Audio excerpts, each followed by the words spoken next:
Are we going back to the trilateral agreement? Are we, what's going on with the Moose moratorium? Why are you not signing it? Tonight, the Algonquins of Barriere Lake are at odds with a newly elected band council as they face down a provincial deadline. The colonial government can fund for a Trans Mountain pipeline, but they can't fund for proper drinking water on reserves.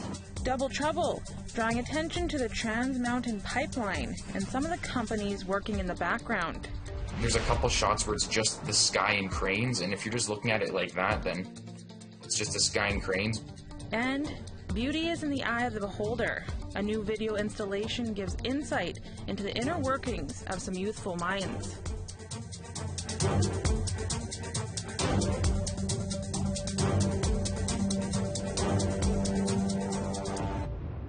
Good evening and welcome to APTN National News. I'm Brittany Hobson. The clock is ticking before the Algonquins of Barriere Lake in Quebec come back to the negotiating table with the province to either accept or reject their proposed offer of a 2-year moratorium on moose hunting. But as Lindsay Richardson explains, the community still hasn't come any closer to a consensus. Quebec gave the Algonquin Nation until tomorrow, April 15th, to take a good look at the agreement in principle they tabled earlier this month regarding moose hunting near their ancestral territory. Except the newly elected band council at Barriere Lake decided last week the proposed agreement was too limiting. And since then, more and more people are going on record to say council's holdout could compromise the whole deal. When the news came out with the public press release that was released from the Barriere Lake Council, a lot of us felt very devastated, disappointed, very sad, because it was going back to something that was not working from the community. Shannon Chief is a member of the Wolf Clan of Barriere Lake. She's assisted in the on-the-ground demonstrations there for the last 2 years. And while newly elected Chief Tony Wawati agrees moose need protection, he wants to revive a previous agreement that protects against other exploitation on their territory. Community members say this decision to withdraw from negotiations was made too quickly. The youth are also taking a very big stand by questioning the new leadership today. You know, what is the future going to be like? Are we going back to the trilateral agreement? Are we, what's going on with the moose moratorium? Why are you not signing it? And they're not really getting much response from the council in regards to that. We're not really brought into the little details, everything in between for the agreement. Alan Ratt was chosen to speak on behalf of the community's youth council. When they say something about the land, it's always don't sell out the land. And I think that's all that needs to be said. We reached out to Chief Wawati, but his stance remains the same, even after a week of community meetings. For sure, I reached out to the negotiator and say, listen, the elders were saying, let's meet each other. Let's get an understanding. But let's take a look at what our elders worked on. You know, and there needs to be a lot of education around that. Around the implementation agreement. Chief says she hopes her community and the nation as a whole can find common ground, even if not ahead of Thursday's meeting with Quebec. Really divided our community and it divided our nation. So we have very high hopes to kind of take this agreement in principle as a step to start rebuilding, you know, the nation as one. Lindsay Richardson, APTN National News, Montreal. In downtown Vancouver, a group took over one of the insurance companies that is working with the Trans Mountain pipeline. A few of the people chained themselves to the front door of the head office of Liberty Mutual Insurance. Others held signs and chanted for the government to stop the TMX pipeline. Liberty Mutual here is funding for Trans Mountain pipeline. They can fund for this. The colonial government can fund for a Trans Mountain pipeline, but they can't fund for proper drinking water on reserves. They can't fund for proper living ways for our people. It shows like where they stand. They would rather destroy the land, our unceded land, for the love of money. When actions by Nunavut RCMP need investigating, the territory uses the Ottawa Police Service. Those Ottawa police have just cleared a Nunavut officer of any wrongdoing in the death of a man from Clyde River, Nunavut. On May 5th, 2020, in Clyde River, RCMP shot and killed Abraham Natanin. Ottawa police say that was done within the rules. In a written statement, Ottawa Police Service stated there are no reasonable grounds to believe that any officer committed a criminal offence in connection with his death. A motion calling for civilian oversight of Nunavut RCMP was pushed back by 120 days by the territory's MLAs in their recent winter session. Earlier this week, we told you about an Inuit TV network not being allowed to broadcast a very important meeting. Today, things have changed and the broadcast is back on the air. Uvagut TV broadcasts mainly Inuktitut programming and is available on cable throughout Nunavut.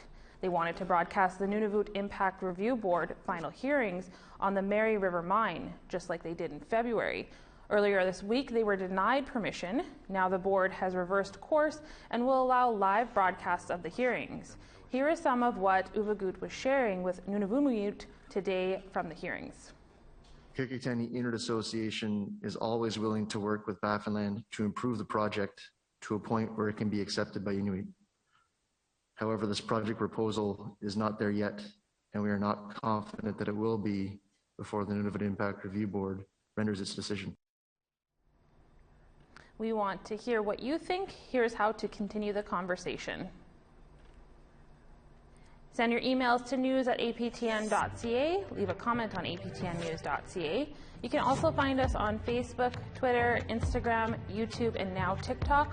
Follow APTN News to join the conversation and see our latest stories. Coming up after our first break, a community is celebrating a family's long-awaited reunion. Well, to all the mums and the dads that are sitting there under the influence of alcohol or drugs, you know, that's not who you are, that's just something you do.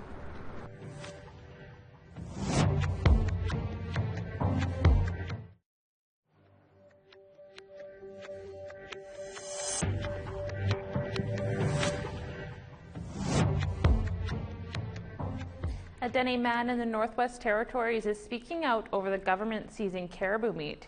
He says the move infringes on his traditional harvesting rights. Our reporter Charlotte Morg-Jacobs will be following this story as it develops, but brings us this so far. You won't find caribou in Malcolm Jabe's freezer. The Cleacho man and longtime hunter is accused of illegally harvesting caribou this January in a no-hunting zone. He's fighting the charges from the Department of Environment and Natural Resources. So you could see the caribou kill spot versus the gut pile. So where the gut pile is, we dragged it from there down here to where our vehicles were. The line, apparently, after we had looked at the map, the line comes down across. So we were just right above that line. Jabe says he stopped in the ENR station along the Winter Road and asked ENR for a map, but was not given one. And instead an officer told him he could go hunt on the north end of McKay Lake. He maintains he shot and skinned 7 caribou in an area permissible for hunting, but transported the animals to get them closer to camp, where he unknowingly at the time was in the no hunting zone. The people around me that have suffered, that were waiting for the animals, the elders, my family, we have empty freezers because of this. Jabe's case is scheduled to be heard in a Yellowknife courtroom in May. So he was surprised when he received this letter. It is the GNWT's position that it's not practical to maintain the caribou in their custody, as there is no freezer space available to store this large number of caribou. And given this caribou is likely to deteriorate or further deteriorate in their custody. This matter will be heard on Monday, April 12th, 2021 at 3 p.m. If you wish to appear in person, you can appear in courtroom 102 in Yellowknife. So I went and I represented myself. I had explained the situation to the Justice of Peace. I have not been legally convicted of any felon. So for them to try to give away my caribou, the evidence is beyond me. I feel so disrespected. I am hurt. On April 12th, the Justice of the Peace awarded Jabe 2 caribou. I had called ENR asking that I would like to receive, like I'd like to go there and inspect the animals that I have harvested. They said no. They told me no, flat out no, we'll get back to you. APTN reached out to ENR to ask about storage of confiscated meat, but did not receive a response by airtime. APTN News will follow up as this story develops. Charlotte Mort-Jacobs, APTN National News, Yellowknife. The Saskatchewan community had a welcome home celebration for a child who'd been lost to the child welfare system for over 8 months. And leaders say this is just the first of many they intend to bring home. Priscilla Wolf explains.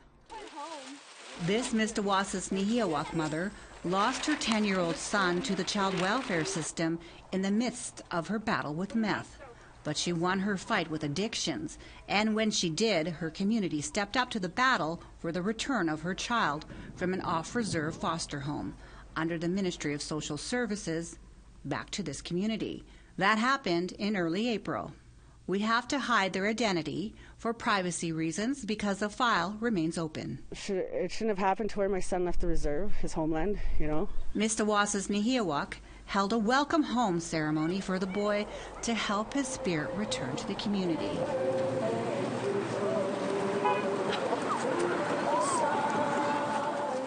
The mother has completed treatment, is sober, and working on her sobriety.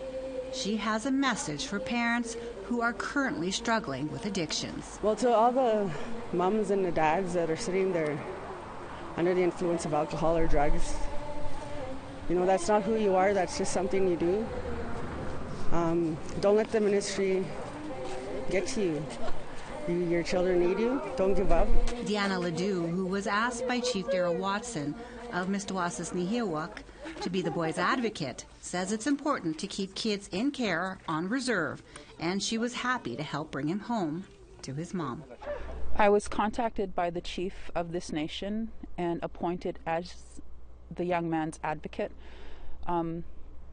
Every chief has the right to appoint either a band designate or an advocate, and in this case the family went to the chief with concerns regarding the file and how it was being handled, and they asked for help, and how he helped them was by appointing me. Saskatchewan's Ministry of Social Services has been trying to work with First Nations to keep children on reserve, but many still are in child welfare custody in non-Indigenous homes and communities.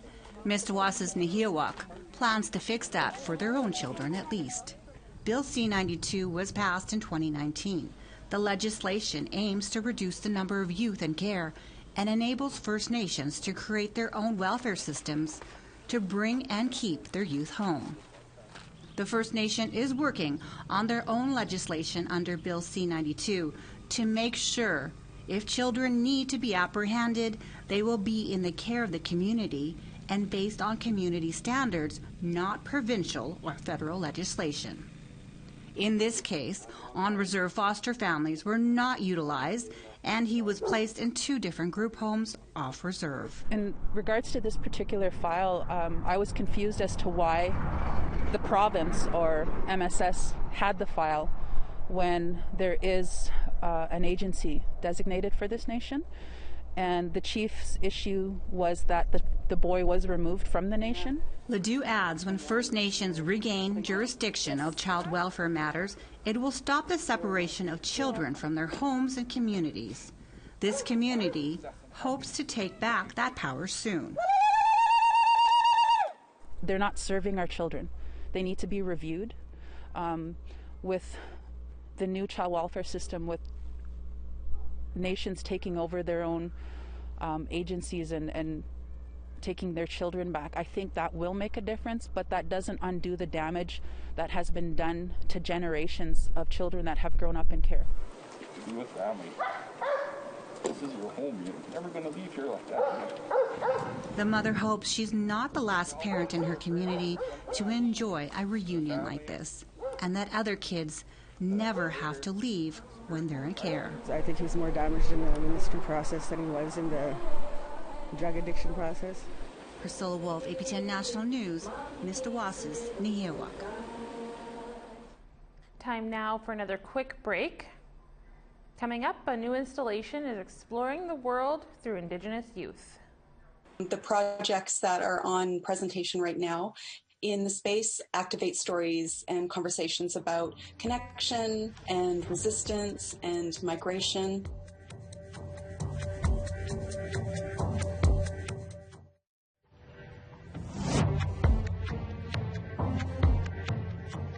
Welcome back. Time now for our photo of the day. The setting sun as seen by our viewer Franny Paul from Dauphin, Manitoba. This picture was taken while in Riding Mountain National Park just south of Dauphin. Keep those great photos coming by sending your photos to share@aptn.ca for the chance to be our next photo of the day. Now let's take a look at tomorrow's weather forecast. Starting on the east coast, sunny skies and 7 above in Charlottetown, 12 in Halifax, 2 degrees in Happy Valley Goose Bay, 9 in La Grande River, 14 above in Saguenay, 10 in Montreal, 8 and cloudy in Toronto and Peterborough, 2 above in Wawa, 10 degrees in Thunder Bay. In northern Manitoba, 8 above in the Paw with a mix of sun and cloud, 2 degrees in God's Lake, +3 in Gimli, 4 in Winnipeg. In Saskatchewan, 13 degrees in Saskatoon, some sun, and 14 in North Battleford. Sunny skies and 8 in Buffalo Narrows, 9 above in La Ronge. In northern Alberta, sunny skies and 16 in Peace River and Grand Prairie. More sunny skies in southern Alberta, 14 above in Red Deer, 13 in Calgary. Over to the west coast, sunny skies and 22 in Kamloops. The sun is shining and 19 in Campbell River. 16 above in Prince George, 12 in Dease Lake. In the Yukon, sunny skies and 9 in Dawson, 7 above in Mayo. Over to the NWT, more sunny skies, 4 above in Yellowknife, 5 in Wati.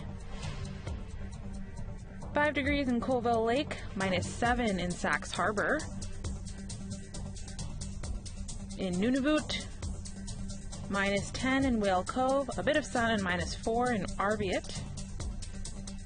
-14 and some sun in Arctic Bay, -15 in Johaven.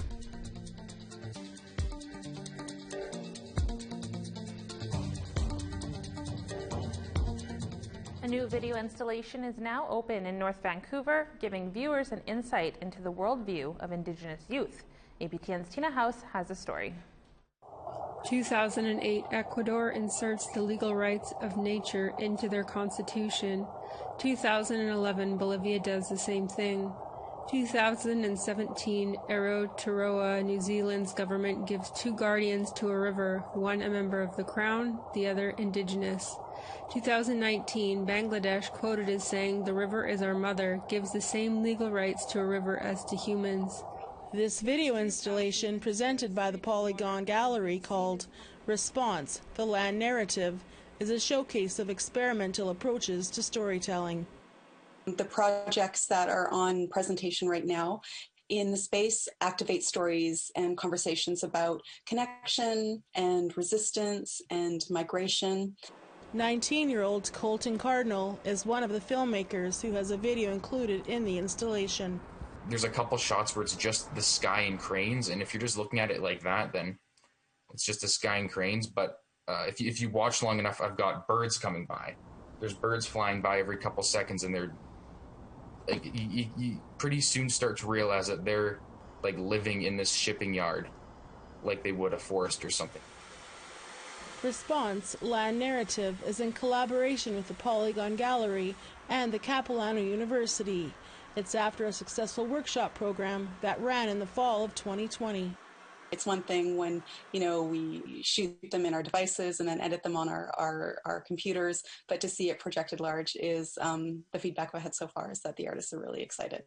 If you're just glancing at it, it would look like just any random view, but if you stare at it, I think, long enough, and if you think about it and you really consider what you're looking at, you'll, I think you'll get what the artist means.